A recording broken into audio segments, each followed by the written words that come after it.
오늘은 우리 사도행전 22장 1절 말씀 같이 보시도록 하겠습니다.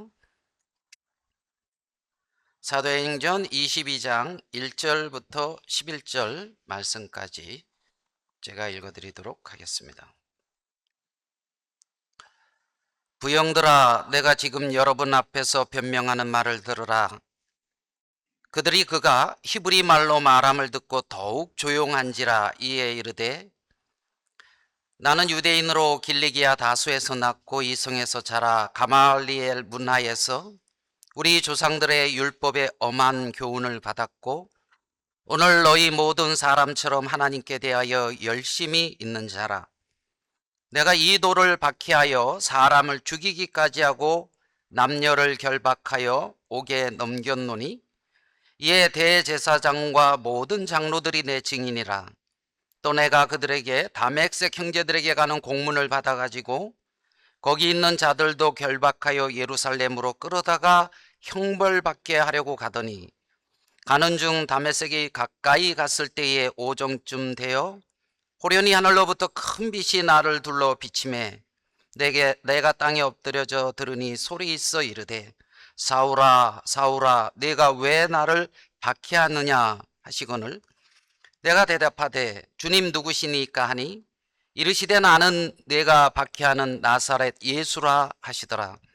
나와 함께 있는 사람들이 빛은 보면서도 나에게 말씀하시는 이의 소리는 듣지 못하더라. 내가 이르되, 주님 무엇을 하리이까? 주께서 이르시되, 일어나 다메섹으로 들어가라. 내가 해야 할 모든 것을 거기서 누가 이르리라 하시거늘 나는 그 빛의 광채로 말미암아 볼 수 없게 되었으므로 나와 함께 있는 사람들의 손에 끌려 다메섹에 들어갔노라. 11절 말씀까지 읽었습니다. 주여 무엇을 하리이까 하는 어떤 제목으로 한 시간 같이 말씀을 나누고자 합니다. 오늘 읽은 이 본문의 말씀은 사도 바울이 3차 전도 여행을 마치고 이제 예루살렘으로 왔을 때에 성전에 들어가는 어떤 그러한 일을 통하여 유대인들이 문제를 삼고 해서 애매히, 그래서 사도 바울이 예루살렘에서 유대인들에게 사로잡히고 자신을 이제 변명하게 되어지는 그러한 말씀입니다. 그래서 자신이 어떠한 삶을 살았고 이제 어떻게 그리스도를 만나게 되었는지를 이제 22장에서는 이제 자세히 말하고 있습니다. 좀 우리나라가 좀 혼란스럽지요? 아닌가요?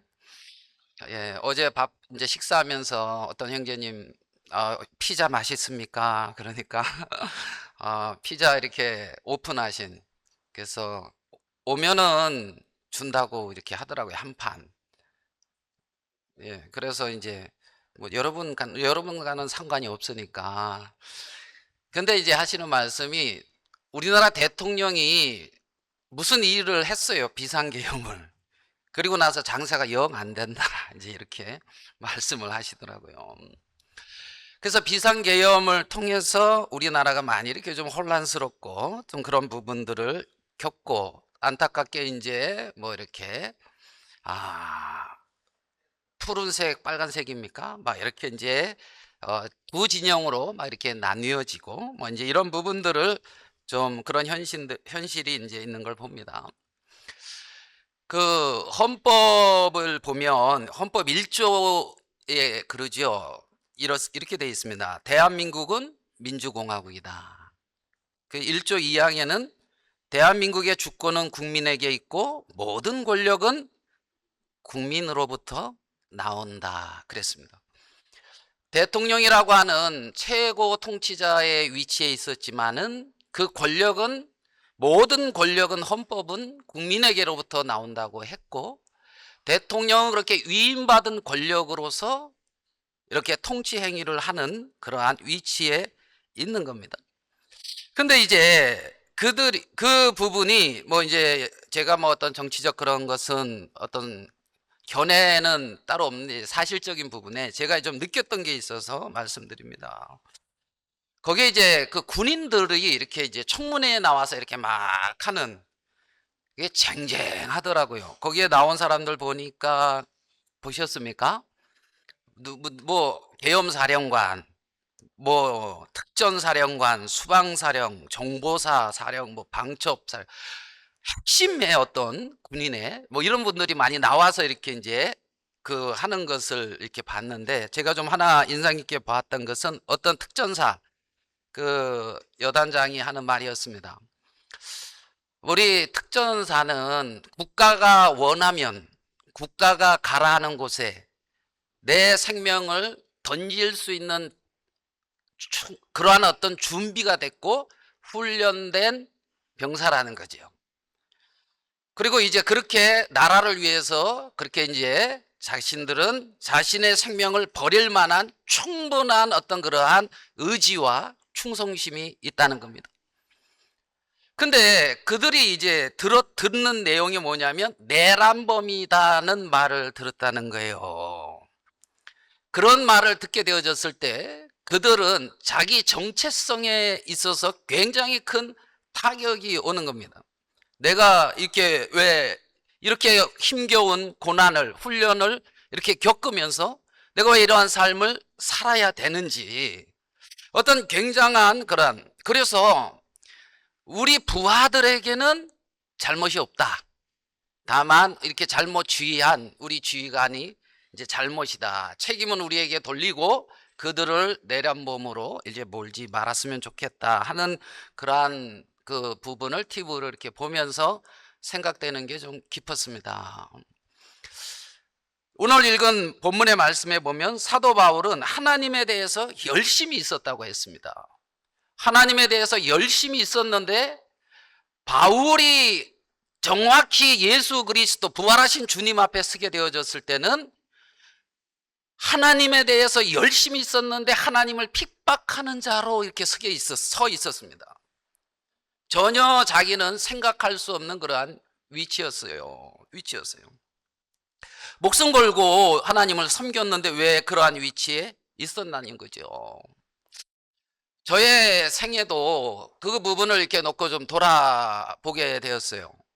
복음을 위해서 산다. 본토 친척 아비집을 떠나라 하는 말씀처럼 내 모든 것들을 내려놓고 복음을 위해서 산다고 이렇게 뭐 어느 그 단체에서 선교학교라고 하는 것도 갖고 복음도 전한다고 하면서 그러한 삶을 살았습니다. 그런데 나중에 이렇게 들려지는 어떤 이러한 부분은 이게 이제 부역자다, 아니면 안 좋은 뭐 이런 소리들도 듣게 되어지는 걸 봅니다. 그러면 제가 이제 우리 혜진이 엄마하고 이렇게 이제 얘기를 할 때, 우리가 만약에 기소선에서 쉽게 말하면 잘 나갔다, 어디든지 가서 인정받고 가는 곳마다 역사가 일어나고 뭐 그렇게 잘 나갔으면 나왔을까? 둘이 그렇게 얘기를 했어요. 앞에서 의미심장하게 웃는 이유는 뭡니까? 안 나왔을 것 같다. 그러면 내가 나온 이유는 뭐냐?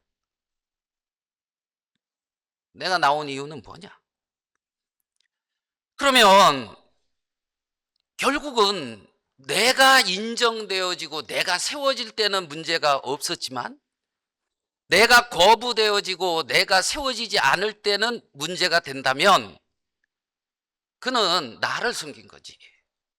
외형은 복음이고 주를 섬겼다고 이렇게 말을 하지만, 그런 어떤 얘기를 이렇게 하면서 하나님이 우리가 뭐 영적 분별력이 뛰어나서 나온 것도 아니고 하나님께서 먼저 이렇게 이런저런 모양으로 너는 사역하면 안 돼 하고 뭐 이런저런 모양으로 하나님이 내보낸 것이다. 그러면 내가 그곳에서 있었다면 그 내란범이라고 그냥 총칭하겠습니다. 그 군인들이 지휘관서부터 병사까지 다 내란범입니다.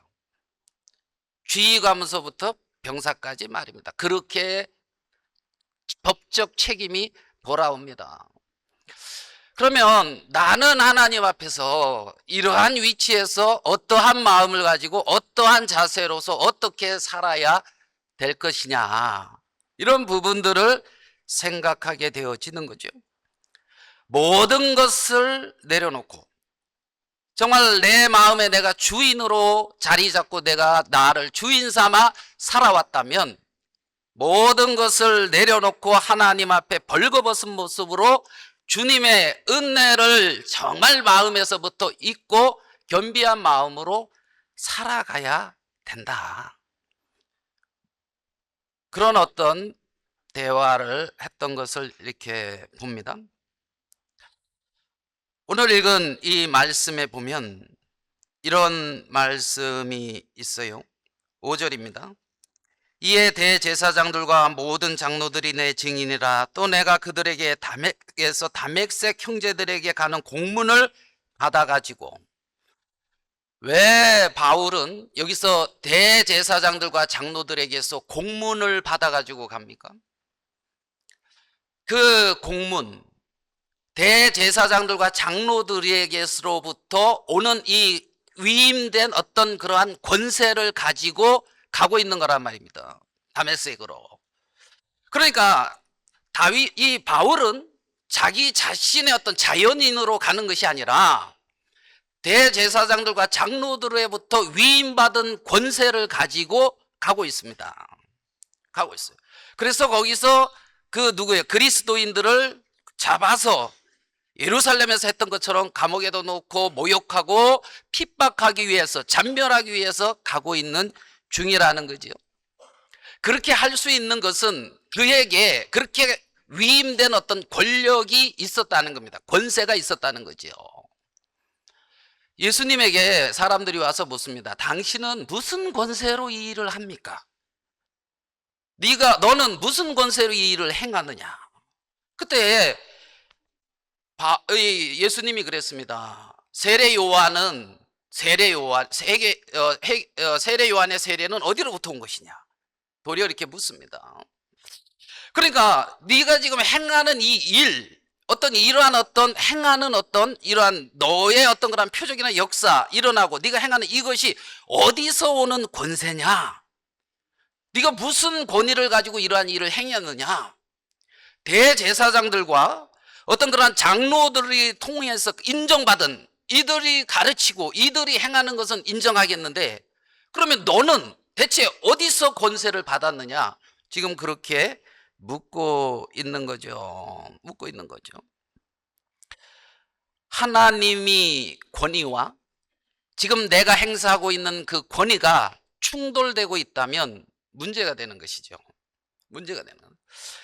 자, 우리 한 구절 요한계시록 19장에 있는 말씀을 보시도록 그리 하겠습니다.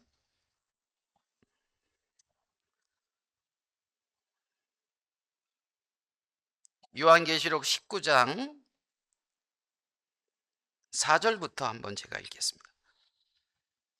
또 24장로와 내 생물이 엎드려 보좌에 앉으신 하나님께 경배하여 이르되 아멘 할렐루야 하니, 보좌에서 음성이 나서 이르시되 하나님의 종들 곧 그를 경외하는 너희들아, 작은 자나 큰 자나 다 우리 하나님께 찬송하라 하더라.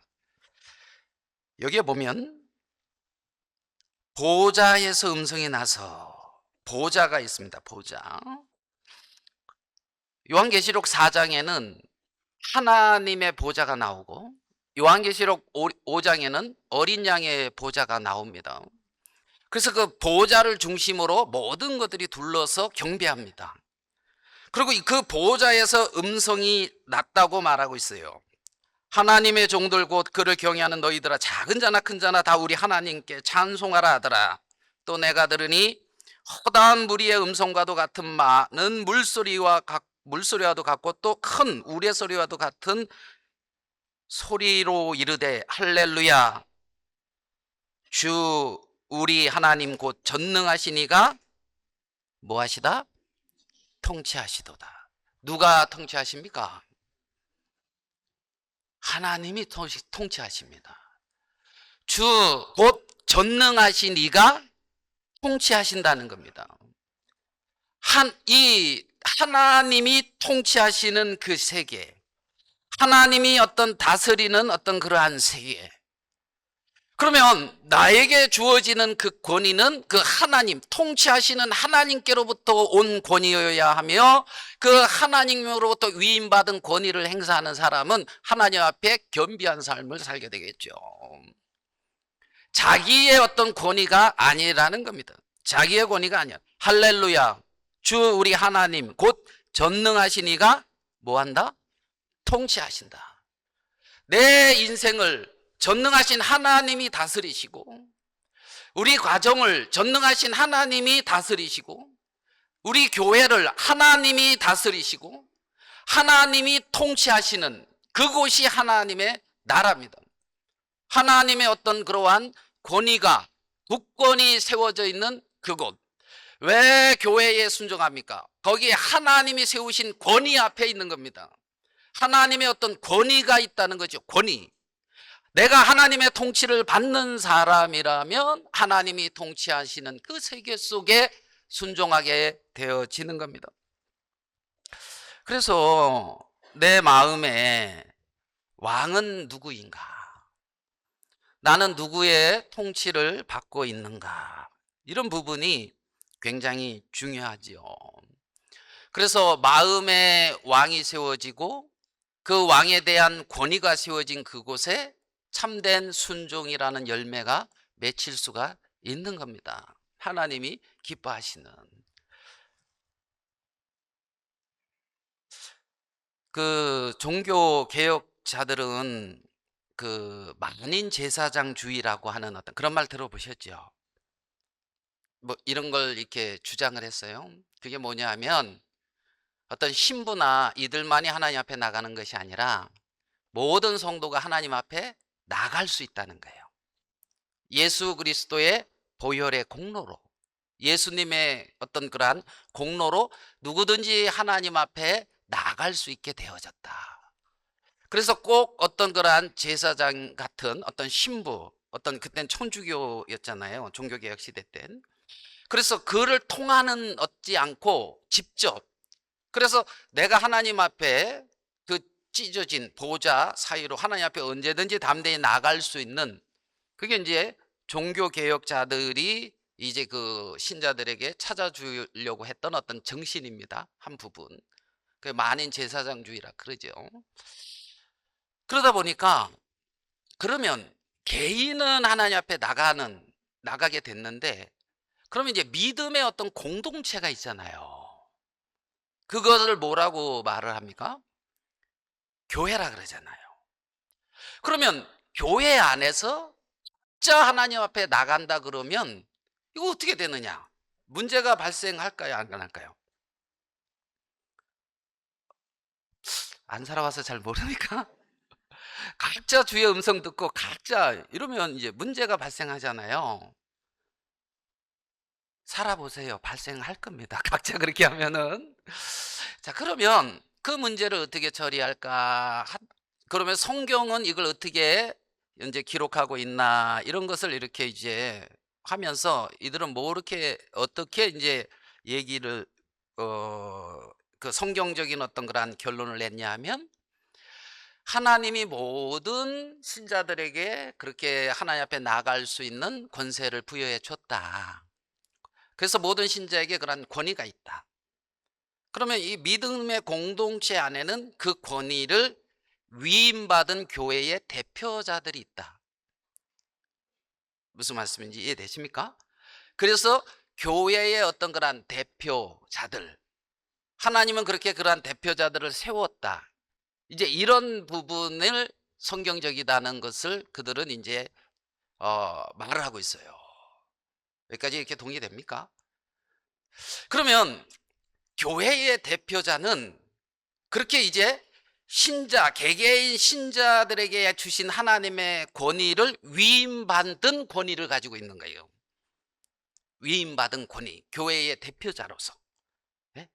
치리하는 장로든 가르치는 어떤 목사든 그렇게 이제 위임받은 그러한 이제 권위를 가지고 있기 때문에, 그러면 신자의 마땅한 신앙의 삶은 그렇게 위임받은 그 권위 앞에 순종하는 삶이 신자의 어떠한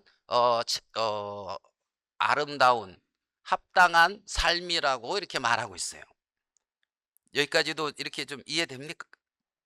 동의됩니까? 도저히 불편해서 못 듣겠다. 그랬으니까. 예. 그러면 나는 지금 어느 믿음의 공동체에 있다 그러면 그 공동체에 주시는 하나님의 권위 앞에 순종하는 것이 마땅한 신자의 도리입니다. 신자의 도리예요. 자, 그러면 그 위임받은 권위를 가진 그런 어떤 말씀을 가르치는 교사든 치리하는 장로들든 그들이 하는 역할이 있을 거 아닙니까? 그러면 그들은 말씀을 전하는 자는 말씀을 연구하고 받은 은사대로 말씀을 전하면서 교회를 섬깁니다.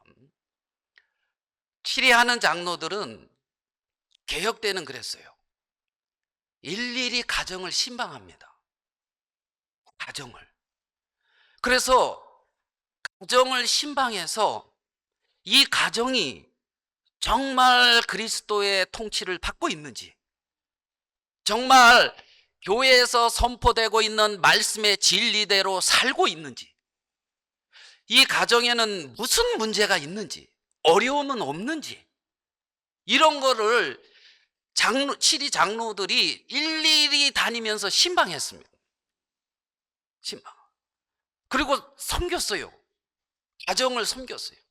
그래서 이 가정에 무슨 문제가 있다 그러면, 야, 이건 교회가 도움을 줘야 되겠다 그러면 교회가 함께 그 가정을 책임져 주고, 정말 이 사람이 야, 이거 보니까 교회에서는 믿음이 좋은 것 같고 그런 것 같아, 가정에 보니까 완전 내로왕제 저리 가란 폭군이네, 이거 삶이 잘못됐다 그러면 그 부분에 분명한 징계가 갔습니다. 그래서 성찬에 참여하지 못하게도 하고, 그래가지고요, 장로들을 서로 안 할라 했대요. 뭐 할라 했다고요? 내 일을 못해요. 교회를 섬겨야 되니까. 그래서 돌아가면서 장로도 하고. 예? 지금 한국처럼 돈 많이 내고 뭐 사회적 위치가 있고 그러면 그냥 장로, 성경이 말하는 장로는 그렇지 않습니다. 그렇지 않아요. 그렇게 이제 이런 삶이 올바른 어떤 믿음의 공동체다는 것을 이들은 성경에서 발견하고 그러한 삶을 살아가려고 했던 분들이 종교 개혁자들이었어요. 자, 그러면 형제 자매들의 삶은 그렇게 살피고 형제 자매들이 하나님의 말씀에 순종하고 하나님 앞에 살아가는 건 그렇게 사는데, 그러면 교회의 지도자들은 어떻게 할 것이냐? 지도자들이 잘못되어졌을 때는 어떻게 해야 됩니까? 그래서 그 지도자들의 어떤 치리 문제, 이러한 문제들도 심각하게 고민하면서 성경에서 이렇게 답을 이렇게 찾아갔고, 그래서 누구나 인간은 연약하기 때문에 넘어질 수 있다는 그 사실을 인정해 놓고, 정말 그러한 어떤 교회라고 하는 믿음의 울타리 안에서 정말 말씀과 성령의 어떤 그러한 가르침과 교제 안에서 그들의 신앙을 유지하고 올바르게 하나님 앞에 살아가려고 했다는 거예요. 그렇기 때문에 내 자신의 어떤 그러한 신앙 고백들, 하나님 앞에 내가 어떠한 삶을 살겠다고 하는 이런 부분들, 올바른 신앙 고백이 굉장히 중요한 것을 이렇게 볼 수가 있거든요. 올바른 어떤 그러한 가르침과. 초대교회에는 그 신자들이 신앙 고백을 어떤 그림으로 이렇게 표현을 했잖아요. 어떤 건지 어떤 그림이에요? 딱 기억나는 거? 물고기. 아, 이번에 우리 물고기 반찬은 안 나왔네. 그러면서 예, 물고기, 예, 물고기. 그러면 그 물고기가 이제 그 익투스라고 이제 헬라어로 그런 데 있잖아요. 그걸 앞 글자를 이렇게 따가지고 이제 그걸로 신앙 고백을 했는데 그 내용이 뭐냐면 예수 그리스도 하나님의 아들 구원자. 이거 헬라어로. 예수 그리스도 하나님의 아들 구원자. 그래서 그 그림을 싹 그리고 그 사람이 자기도 물고기 딱 그리면 형제예요. 자매예요. 처음 보고 모르는 사람이라도 바로 알아요. 입 맞추고. 예? 우리는 주님 안에서 뭐다? 하나, 형제다. 형제다. 그게 신앙 고백이에요. 예수 그리스도 하나님의 아들 구원자. 구원자. 그러니까 나는 지금 어떠한 신앙 고백을 하고 있느냐. 제가 이제 여러분 그 사도신경 이제 이거 아시죠? 다 까먹었지요? 외우십니까? 제가 예전에 모임에 사도신경은 하면 안 된다 이렇게 배웠어요. 저 개인적으로 뭐 누가 그렇게 따라 왜 안 하느냐 이런 걸 묻게 되어졌을 때 더 홀리 카톨릭 처치 이게 카톨릭 교회다. 우리가 카톨릭 교회를 왜 인정하느냐? 그래서 안 한다 그랬어요. 그래서 저도 오케이. 그래 가지고 이제 했어요. 저의 사도신경에 대한 분별은 거기까지였어요. 요즘 신천지에서 사도신경을 하는 것을 뭘 문제 삼냐면 성경에도 안 나와 있는데 그 왜 하냐? 성경이. 사도신경이 성경에 왜 안 나와 있습니까? 나와 있을 수가 없어요. 왜냐하면 성경에 나타난 진리를 통하여 자기의 믿음을 고백한 것이 사도신경이기 때문에 성경이 다 완성된 다음에 고백서는 나오게 돼 있단 말이에요. 그러니까 성경 안에 고백서가 들어갈 수가 없어요. 그래서 사도신경은 성경에 없는 거예요. 성경에 있는 것들을 정리해 가지고 나의 어떤 믿음을 고백한 거기 때문에 그렇습니다. 그러면 그거 사도들이 만든 것도 아닌데 왜 사도신경이라 그러느냐? 이제 신천지에서 따지는 거예요. 왜냐? 사도들의 가르침과 일치하기 때문에 사도신경이라 한다. 사도들의 가르침과 일치하기 때문에. 그러면 그 사도신경을 하는 근거는 뭐냐? 사도행전에 보면 안디옥 교회 있지, 안디옥 교회. 안디옥 교회에서 신앙 고백으로 그렇게 고백을 했어요. 모일 때. 그러한 자료가 있단 말이에요. 서로 모일 때 우리가 물고기 그림에서 자기의 믿음을 서로 고백하듯이 나는 천지를 지으신 하나님을 믿고 그의 외아들 독생자를 믿고 정말 성육신 하나씩 동정녀 마리아 출생을 믿고 나를 위해 십자가에 못 박혀 죽은 걸 믿고 장사 지내고 부활하고 승천하셨다 다시 오실 것을 믿고 성령을 믿고 거룩한 교회를 믿고 성령의 교통함과 이런 걸 믿는다고 고백하는 거였다는 거지. 자, 그러면 카톨릭 처치 이 부분을 로마 카톨릭 그게 이제 카톨릭 교회를 믿는다 이렇게 이제 전 들었는데 로마 카톨릭이 나타나기 전에 있었어요. 그러면 이 카톨릭 처치라는 의미가 뭡니까? 공회 이 의미는 공교회라는 거예요. 공교회. 공교회라는 말이 뭐냐면 시공간을 초월하여 그리스도의 몸된 교회를 말하는 거란 말이에요. 그러니까 더 홀리 카톨릭 처치라는 말은 보편 교회를 믿는다는 거예요. 하나님이 이 세상에 허락하신 하나님의 교회를 믿는다는 얘기예요. 그 뜻이. 근데 로마 카톨릭이라 했으니까 로마 카톨릭. 그 말은 그 당시에 로마에는 로마 교회가 있었고 안디옥에는 안디옥 교회가 있었고 예루살렘에는 예루살렘 교회, 알렉산드리아는 알렉산드리 교회 이런 교회들이 있었는데 로마 교회가 그 로마의 수도가고 힘이 강성해지고 로마의 그 감독이 자기 위치를 세우면서 강해지니까 이 로마 교회가 보편 교회다. 그래서 로마 카톨릭이다. 그거 카톨릭이라는 말을 로마가 가져온 것뿐인 거예요. 무슨 말씀인지 이해되십니까? 그럼 사도신경에서 말하는 로마 이더 홀리 카톨릭 처치라는 이 말은 보편 교회를 믿는다는 신앙의 고백이라는 거죠. 그럼 고백하는 것이 뭐가 잘못됐냐는 거예요. 근데 이렇게 나름 이렇게 들은 말로 다 판단하고 잘못됐다고 이렇게 칼질을 하는 거죠. 그래서 뭐 종교 시간이 될란가 모르겠습니다. 우리가 이제 목사님들하고 이렇게 얘기하다 보니까 어느 목사님이 이제 그런 얘기를 하셔요. 그 로마서 3장 23절 24절의 그 말씀, 모든 사람이 죄를 범하였음에 하나님의 영광에 이르지 못하더니 그리스도 예수 안에 있는 구속으로 말미암아 하나님의 은혜로 값없이 의롭다 하심을 얻은 자 되었느니라. 이 말씀을 가지고 전 세계에서 이 말씀으로 이 의롭게 되는 이 죄사함을 가장 잘 전하시는 목사님이 있다 하더라고요. 혹시 아십니까? 아시네요.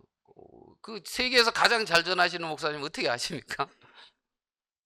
야, 그 말이 정말 타당성이 있고 합당하게 인정되려면 전 세계의 모든 걸 다 알아봐야 돼요. 알겠습니까?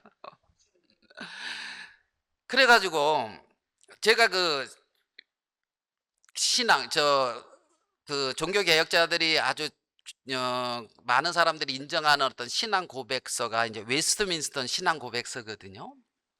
신앙. 그래서 이 사람들이 뭐 대요리 문답, 뭐 소요리 문답 어렵죠. 그렇지만 잠깐 들어요. 또 뭐 이제 뭐 그 교회 어떤 그 정치 어떤 뭐 예배 모범 뭐 이런 것들을 만들었는데요. 대요리 문답은 그 성인과 목회자를 위해서 만들었어요. 그래가지고 한 몇 문항이냐 하면은 대요리 문답은 196문항을 만들었대요. 소요리 문답은 우리가 이제 아름다운 이야기가 했잖아요. 어린이 주일학교. 그 어린이들을 위해서 만드는 게 소요리 문답이에요. 이게 107문항을 만들었어요. 그래가지고 있잖아요. 그 소요리 문답은 어린이들이 배웠어요. 어린이들이. 자, 어린이들이 어떤 거 배웠는가 한번 몇 가지만 예를 들어 볼게요. 소요리 문답 제1문이 뭐냐면 인간의 최고 목적은 무엇입니까? 예요. 인간의 존재 목적은 무엇입니까? 인간의 최고의 목적은 무엇입니까? 뭡니까? 그게 어린이들이 배운 교리라고요. 교리문답. 어린이들이. 예? 주일 학생들이. 뭐라고 되어 있냐면 인간의 최고 목적은 하나님을 영화롭게 하고 영원토록 하나님을 즐거워하는 것입니다. 이렇게 정의를 해요. 인간의 존재 목적은 하나님을 영화롭게 하고 영원토록 하나님을 뭐 하는 것? 즐거워하는 것. 제가 그거 배웠으면 인간은 이것 때문에 존재하는구나 알았겠죠. 제가 거듭나고 나서 제 마음에 저는 어떻게 알았냐면 사람은 구원받기 위해서 존재하는 거구나 이렇게 알았어요. 구원을 받아야 되는 거구나. 근데 이 문답 이것을 보고 있잖아요. 제 마음에 느껴진 게 뭐냐면 내가 얼마나 내 중심적으로 깨닫고 있는가를 알겠는 거예요. 구원받고 천국 가기 위해서 존재한다는 거지. 누가? 내가, 내 존재가.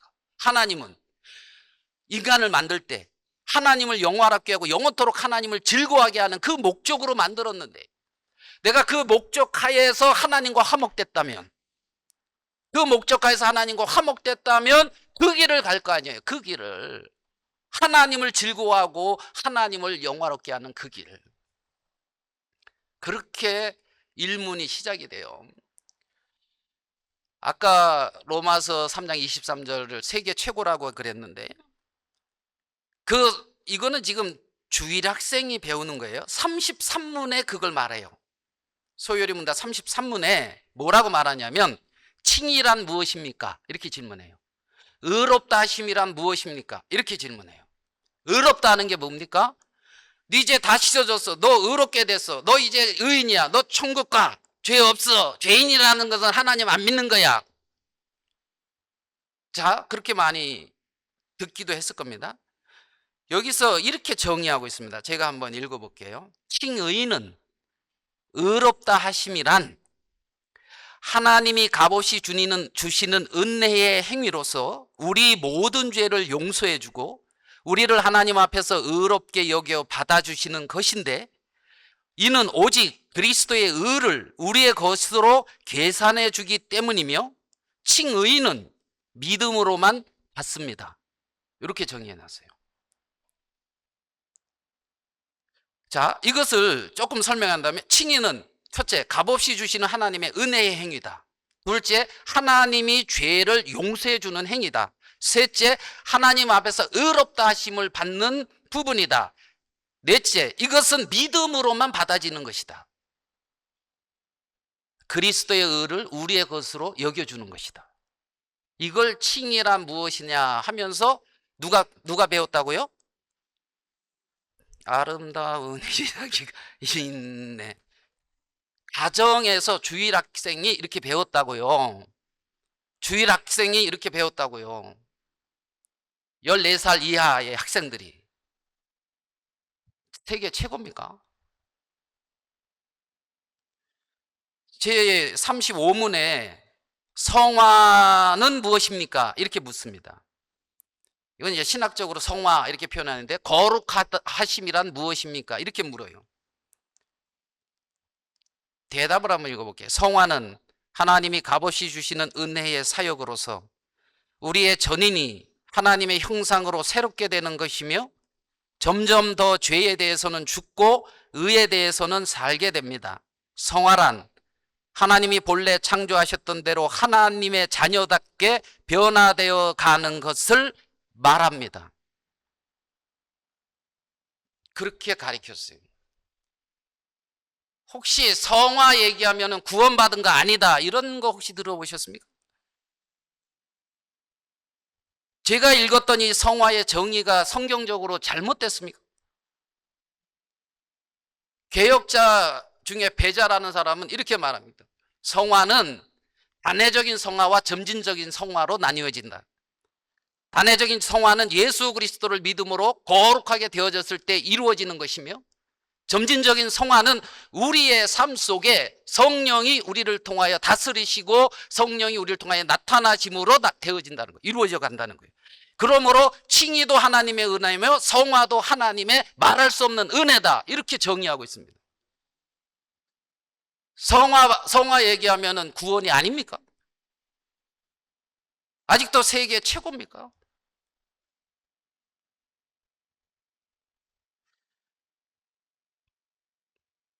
올바른 가르침이 올바른 삶을 낳고 하나님과 올바른 관계 안에서 살아가게 합니다. 요나의 생애를 통해서 이 부분, 하나님의 순종에 대한 부분을 조금 더 살펴보고자 합니다. 요나는 주전 8세기경 여로보암 왕이 다스리는 북이스라엘의 선지자였습니다. 시대에. 북이스라엘은 당시에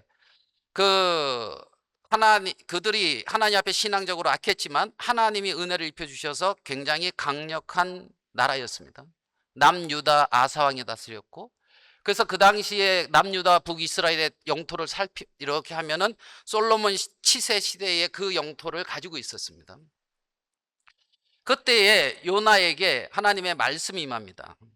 너는 니누에로 가서 말씀을 전하라. 이 말씀이 임합니다. 하나님의 큰 은혜죠.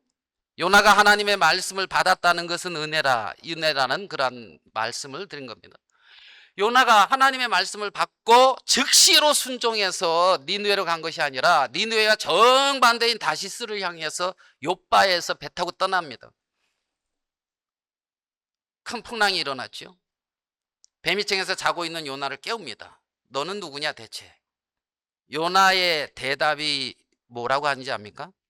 바다와 육지를 지으신 하늘의 하나님을 경외하는 자입니다. 나는 히브리인으로서, 요나서 1장 9절이죠. 히브리인으로서 바다와 육지를 지으신 하나님을 경외하는 자라는 거예요. 하나님을 경외함으로 하나님의 말씀과 반대 방향으로 가면서 잠자고 있어요. 그리고 이제 입으로는 하나님을 경외하는 히브리인이라고 하고 있습니다. 강을 건넌 자다. 히브리인이다. 자, 그러면 하나 이래저래 이제 다시 니느웨로 와서 말씀을 전하고 니느웨 성이 이렇게 이제 돌이킵니다. 그 내용 다 아시죠? 예, 다 아셔서. 그런데 이제 요나서 4장에 가서 보면 요나가 이렇게 말합니다. 뭐라고 말을 하냐면, 내가 이럴 줄 알았습니다. 하나님은 은혜로우시고 정말 그 인자가 많으셔서 오래 참으시고 또 이렇게 악을 징벌하지 아니하는 하나님인 줄 알았다. 그래서 내가 다시스로 갈라 했습니다. 이렇게 이제 고백을 하거든요. 요나의 마음에는 니느웨 성이 심판받기를 원했어요. 요나의 마음. 자, 그 요나의 말을 주목해 봅시다. 요나는 은혜로운 하나님을 알고 있습니까? 요나는 안다고 하고 있습니다. 입만 하면. 요나는 하나님의 인자를 압니까? 안다고 말하고 있습니다. 요나에게 하나님의 은혜에 대해서 설교하라 그러면 설교 못할까요? 잘할 겁니다. 하나님의 인자 잘할 겁니다. 하나님의 공의 잘할 겁니다. 근데 요나가 이렇게 하나님을 안다 그러고 나중에 이제 마지막 질문에 내가 12만 명을 아끼는 것이 합당치 아니하냐, 네가 박농쿨 아꼈는데, 이 말 앞에 요나는 아무 말 안 하고 글을 맺지요. 그 요나서를 누가 기록했습니까? 요나가 기록했어요. 요나가. 자, 그 요나가 어떻게 기록합니까? 부끄러운 자기를 그대로 기록하잖아요. 그렇죠? 부끄러운 자기를 그대로 기록하잖아요. 거기서 요나는 정말 완악하고 완고하고 교만하고 거짓되고 막 이러한 나를 그대로 드러내고 있잖아요. 거기에 뭐가 나타나고 있어요? 여호와의 인자가 나타나고 있지요. 아멘 됩니까? 예. 참된 순종은 그게 동시에 나온단 말이에요. 동시에. 그래서 하나님을 아는 지혜가 생기면 자기를 아는 지혜가 동시에 같이 생기는 게 올바른 지혜라는 겁니다. 올바른 지혜. 요나를 통해서 하나님이 많은 심령을 돌이켰잖아요. 역사가 일어났죠. 그 역사가 요나의 믿음으로 일어났습니까? 스데반은 믿음이 없어서 한 명도 회개하는 역사가 안 일어났나요? 하나님 앞에 살아가는 삶이 있다는 겁니다. 지금 요나를 하나님의 형상으로 만들어가고 있는 거예요. 그 요나 마음속에 알고 있는, 나름대로 생각하고 있는, 나름대로 합당한, 나름대로 옳은 그 세계를 무너뜨리고 그 요나의 마음속에 하나님을 세우고 있다는 거지요. 하나님을 세우고 있다. 하나님은 우리의 마음 안에 그렇게 하나님의 형상을 자라게 하고 하나님의 형상을 세워가는 일을 한다는 거예요. 외형적으로 어떤 거대한 역사가 하나님의 역사다. 그러면 요나는 큰 역사를 일으킨 사람이에요. 나무 막대로도 그 일을 이룰 수 있는 분은 하나님이에요. 하나님은 우리의 마음 안에 그리스도의 형상을 이루어 가신다는 거지요. 뭐를 통하여? 성령의 어떤 일하심과 말씀과 하나님의 일하심으로 우리 속에 그 일을 이루어 가고 계신다는 거죠. 여러분 분들 아실 겁니다. 그 김성준 선교사님 아시죠? 아실 겁니다. 얼마 전에 소천하셨어요. 그래가지고 몸이 안 좋으시다 해서 이제 그 주에 이제 찾아뵈려고 했는데 목요일 날 가려고 했는데 수요일 날 소천하셨더라고. 그래서 목요일 날 장례식장을 갔어요. 아무도 없어요. 그 남서울 교회에서 섬겼는데 남서울 교회 그 해외 담당 목사님이 이렇게 해서 상주 이렇게 하고 이렇게 하면서 이제 이렇게 화면에 그 선교사님의 생애를 이렇게 이제 사진으로 이렇게 하면서 사진을 이렇게 보고 혼자 앉아 있었어요. 거기서 이렇게 쳐다봤어요. 브라질에 가서 그 생애 실패했습니까? 아무도 안 왔는데? 아무도 기억 안 해줬는데?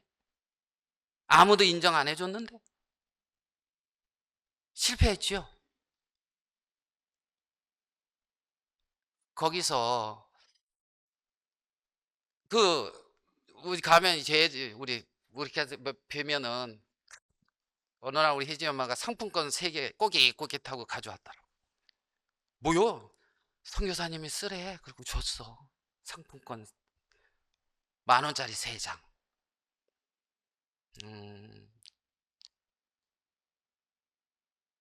어느 그 젊었을 때에 그냥 정확한 내용은 안 내지만 줄거리를 말씀드릴게요. 옷이 없었어요. 작은 어떤 옷을 입었어요. 추운 날이었어요. 추웠어요. 교회에 갔습니다. 난로에 가서 추워가지고 이렇게 이제 쬐는데 그 모습을 보고 있던 어떤 형제가 김성중 형제 교만해, 불편해, 이 말을 했답니다. 자, 어떻게 반응해야 됩니까? 정형님 어떻게 누가 정형님 저 앞에 앉아서 저희 턱 깨고 있는 모습만 봐도 교만해, 불편해 죽겠어. 자, 어떻게 해야 됩니까? 뭐? 선교사님 반응을 말씀드려 볼게요. 그 형제한테 찾아가서 그 말을 듣고 형제한테 찾아가서 형제, 내가 교만한 모습으로 비춰져서 형제 마음을 불편하게 했다면 죄송합니다. 하나님 앞에서 풀어주셨으면 좋겠습니다.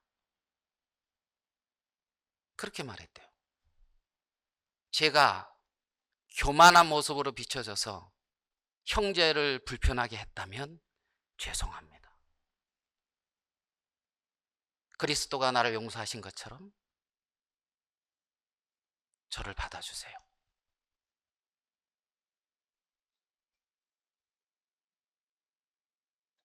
뭐? 지가 내 옷 없는 거 알아? 지는 얼마나 잘했다고. 아이고, 지나 잘하지. 그리스도의 형상이란 하나님 앞에 나를 부인하고 하나님의 말씀 앞에 순종함이란 그리스도의 형상이 나타남이란 어떤 겁니까? 예. 가이사랴 빌립보 지방에 갔을 때 묻습니다. 하나님은 사람들이 나를 누구로 하느냐? 예, 세례 요한, 엘리야, 선지자 중에 하나라 하나이다. 너희는 나를 누구로 하느냐? 주는 그리스도시요 살아계신 하나님의 아들이시니이다. 바요나 시모나 복이 있다. 이를 내가 알겠느냐는 혈육이 아니요 하늘에 계신 우리 아버지다.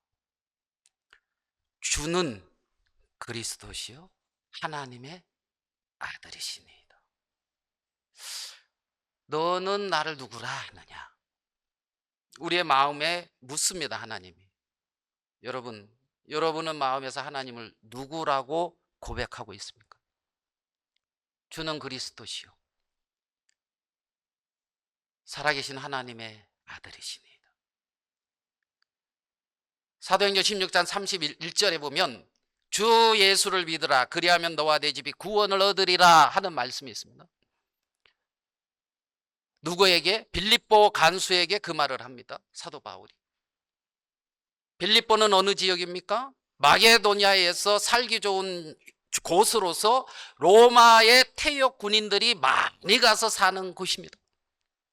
그래서 그들은 나면서부터 로마 시민권을 취득하는 그러한 특혜를 누리고 있는 도시입니다. 그 당시에 로마의 황제는 신이라 추앙을 받고 있습니다. 모든 그 로마 제국 안에 있는 그 모든 국민의 주는 황제입니다. 그 빌립보 감옥의 간수, 그 제수들이 도망간 줄 알고 자기 가족은 살리려고 자살하려고 하는 그 간수, 그가 내가 무엇을 해야 됩니까? 주 예수를 믿으라. 누구? 주 주, 너의 주는 예수 그리스도라는 것을 믿으라는 겁니다. 황제가 아니다. 황제가 아니다.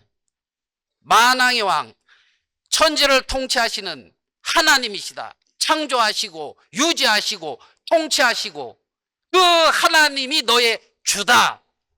주 예수를 믿으라. 거기서 예수님을 주로 시인한다는 것은 자기 목숨이 사라질 수도 있는 고백이라는 겁니다. 주는 살아계신 하나님의 아들이요. 그렇게 고백을 했다는 거죠. 사울아 사울아 네가 왜 나를 핍박하느냐. 주여 누시니까. 참된 주인이신 당신은 누구십니까? 내 인생의 주인이신 당신은 누구십니까? 나는 내가 무시하고 있고 네가 핍박하고 있고 네가 해방하고 있는 나사렛 예수다. 주여 무엇을 하리이까? 참된 순종은 자기의 주인이 누구인지 그 마음에 정확히 세워지고 그 주인의 권위가 세워진 그곳에서 순종이 나오는 겁니다. 정말 그 주인의 권위가 세워진 그 자리에 참된 겸손과 그 자리에 순종과 하나님으로 말미암는 성령으로 말미암는 열매가 맺혀지는 거라는 거죠. 주여 누시니까 주여 무엇을 하리이까? 여러분의 생애 속에 여러분의 마음 속에 물어보십시오. 주여 나의 참된 주인은 누구입니까? 당신이 나의 주인이라면 나는 무엇을 해야 됩니까? 그러면은 참된 순종의 열매가 나올 겁니다. 마음에 무엇의 권위가 세워져 있느냐는 거죠. 말씀을 정리하겠습니다.